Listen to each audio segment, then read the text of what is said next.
Okay, Greg, go ahead and get us started. Yeah, so Jeff, what was your overall impression of how the group looked today? What was it like getting back on the field with them? We're just so much better, and the details. We just look like a football team that knows what we're doing, actually. And now it's time to take that and take it to another level. So that was very pleasing.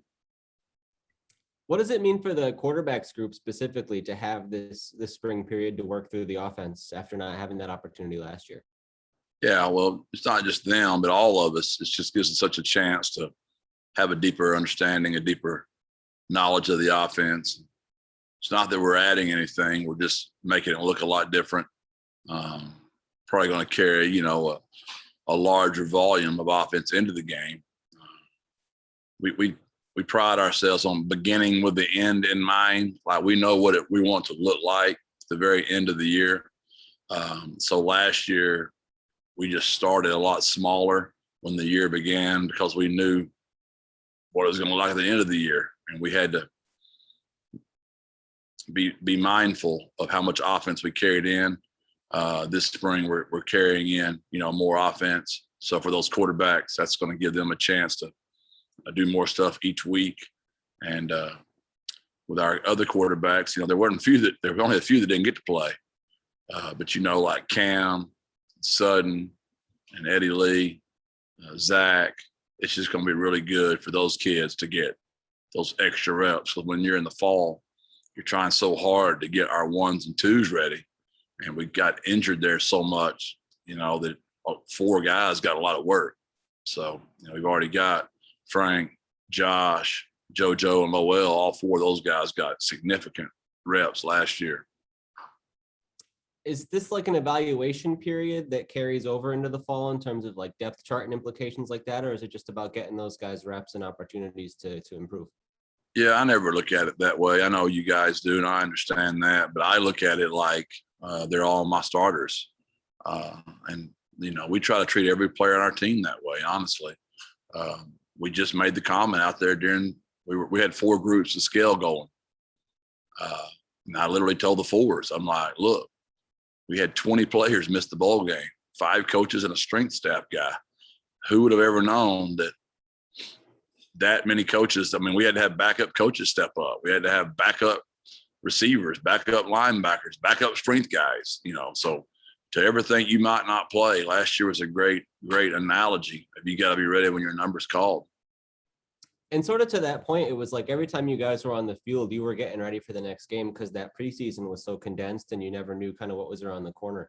Do you get to take more of like a top-down approach or to look at it differently now that you have a spring period and there's no game right around the corner? Yeah, it's really the best time to ever be a coach. It really is. Your 4s are getting reps, your 3s are getting reps. Nobody's mad. It's the best time of the year, especially when the weather's 73 degrees. The Spurs are playing tonight. I'm getting to go to a Spurs game. I mean, it's a good day. But after that beat down we took last year, we deserve something good. Okay, JJ. Jeff, you mentioned that you guys pushed the start of spring back for strength and conditioning. Some of the guys looked a little bigger. What have you noticed, the change in some of the players, and why do that? And can you kind of expand on the reasoning for that? Yeah, I just remember last year when I watched y'all's 2019 team, some of those players that played for me in 20, for some reason, their bellies had gotten out further than their chest. So I knew that just them not being able to follow all that time, some of those guys went and ate chicken fried steak and fried chicken instead of a grilled steak and grilled chicken. And we've really worked hard on our hydration, our food choices, our sleep. And I just wanted Philo to get some extra time.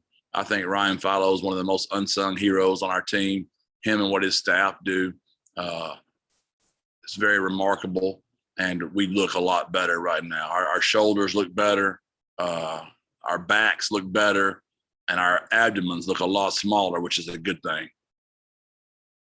I wish the coaching staff would have had the same change. JJ, it didn't quite happen as well.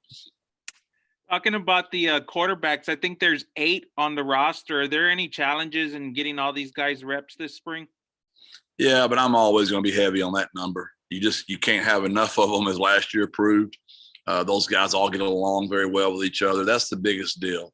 You got to bring in the right kind of guys in the room. I want guys that want to be the starter, but I want guys that have a servant attitude. When they know their number hasn't been called, they're supporting the other person. That's the hardest part about that room.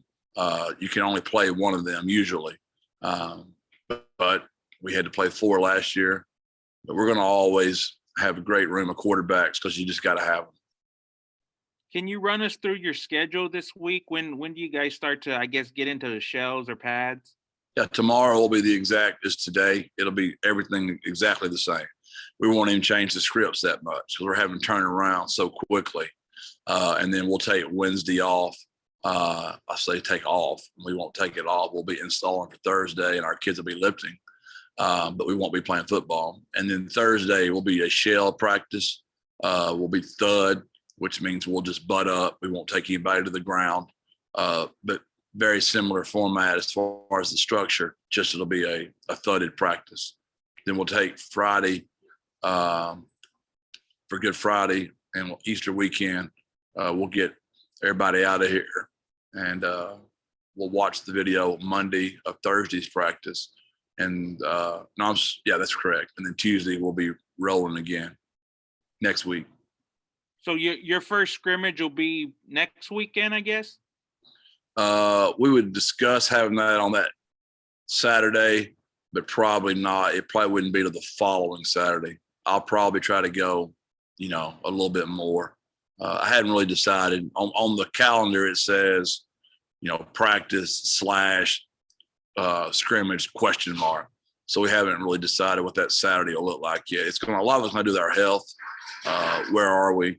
Because, today we're running 4 teams, and I just challenged them, it's a beautiful day. So I imagine most of them won't hydrate correctly because they don't think they sweated that much. And we'll have hamstrings and calves and growing, and we'll be from 4 teams to 2 teams in a heartbeat if we don't take care of our bodies. What's the overall health at this, I guess early on? You have a few guys out, I imagine. Can you give us an update on that?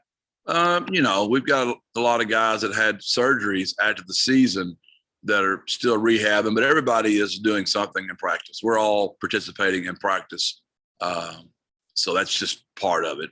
Some of them might be out with the flu symptoms. Some of them might be whatever, but we're all participating in one way or another in practice. Are there guys out because of COVID, or what's the COVID protocol? No, we don't have anybody out for COVID right now. That's been a blessing. I think I'm supposed to say you're supposed to refer to our COVID